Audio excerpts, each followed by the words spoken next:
So a while back, I decided to do this who is the better Darcy kind of standoff, and I had all the Darcys face off by year.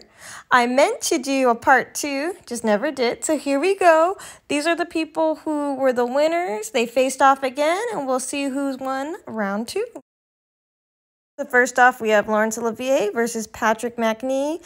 Laurence Olivier winning did not surprise me. Again, I don't think he's going to have a serious contender until he goes up against Colin Firth. Next, we have David Rintoul versus Colin Firth in Pride and Prejudice 1995.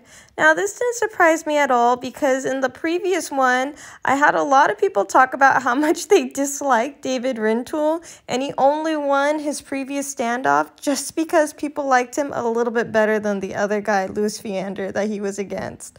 So, with Colin Firth just dominating him does not surprise me at all.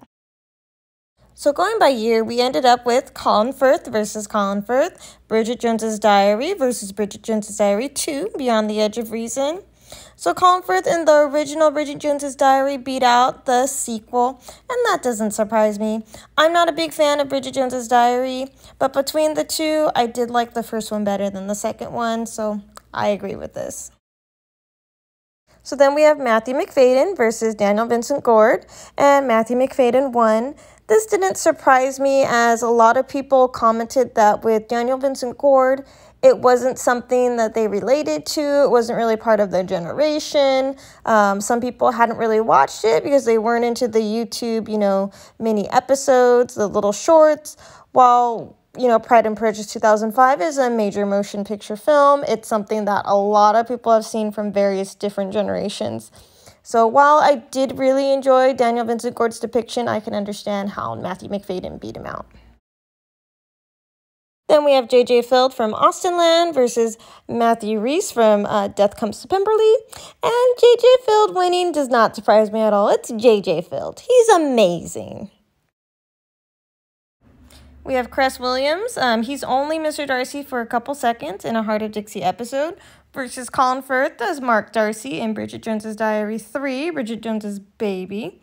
It doesn't surprise me that Colin Firth won. Colin Firth, he's just killing it in all of these. So Ryan Pavey is in 2 Hallmark Mr. Darcy films. So he actually faced off against Michael Ratty in the last one I did. So it's funny that the 2 of them ended up facing off again. And of course, Michael Ratty won.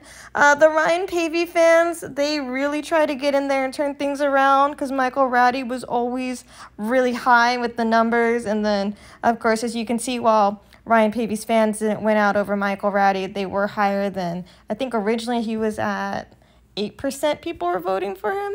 But again, it just wasn't enough. Michael Ratty won.